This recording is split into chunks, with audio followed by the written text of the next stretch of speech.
Why, hello there, gargoyles and humans alike. Shams Nelson here from Pen and Blade with improved audio. Because you guys, brought to you by you guys who complained that the audio sucks. And in this episode, we're gonna be drawing the mouth in three ways. We got the five circle method, alright? We got the top shadow method, alright, top shad. And then we've also got the 1, 2, 3, 4, 5, 6, 7, 8, 9, 10. 10 circle method, bros. Alright? So we're going to hop right into this. And I'm not going to go over the Fantastic Anatomy way of drawing the skull and how to find the positioning on the head because we've already talked about that. So I like this 5 circle method because it helps you learn the anatomy of the mouth in a simple way, and then you can take it over to the other methods.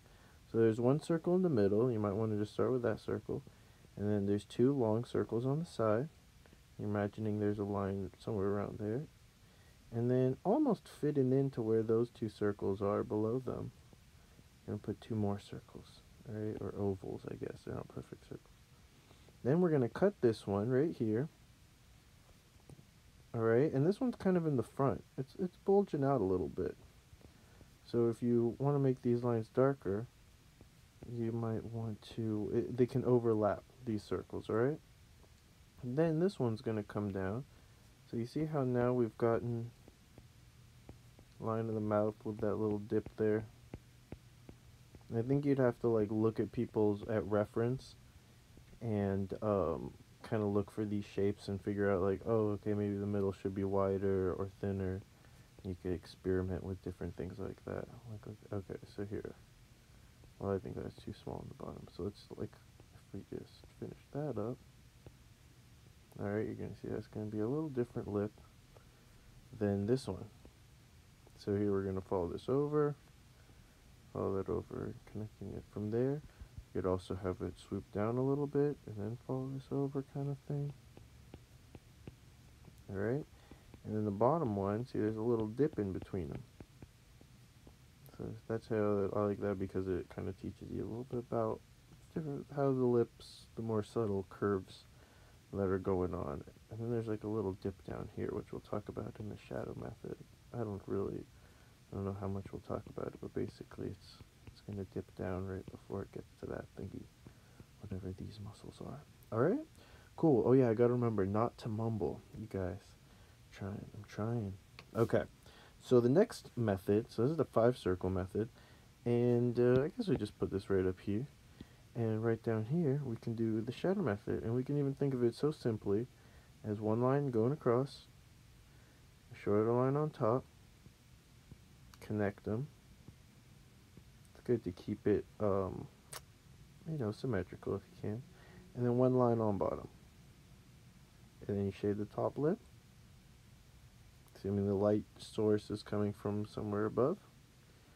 And if you want, you can put a little half circle and shade the bottom up like that. Alright, just to give you an idea, if you put like the face in here, I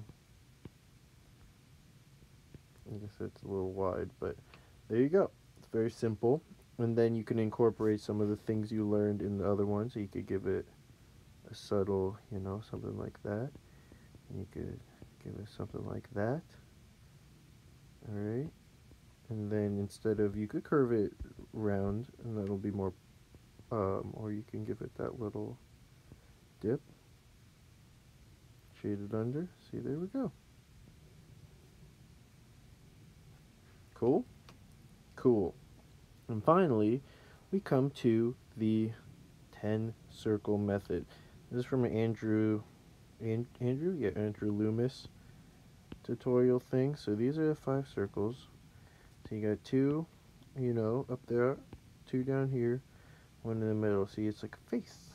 And you can have the nose right here. If you wanted, you could put another circle, or do the nose however you please. And then, see right here, I don't have a very smiley face because this is the corner of the mouth. So you can put that in there, and you can shade the upper lip a little, and do the bottom like that, and you got, something to work from to create a face. So if you don't want them smiling, I guess what you got to do is you elongate these, And make these a little lower and put a chin there. Put the mouth there. There you go. So it's a fun method to play with, and it helps you get like the proportions of the face, you know, more or less reasonable, or at least having some kind of decent relationship to each other. And it's an interesting way to start. Oh yeah, and then you can just put little dips in the mouth right there with them some shadow. It's a nice little touch you can add. Forgot to mention that, you know, you can add this guy right here. You have a little more accentuation right there if you want, you know. Thinking of the planes of the mouth. See, I was only going to concentrate on front view.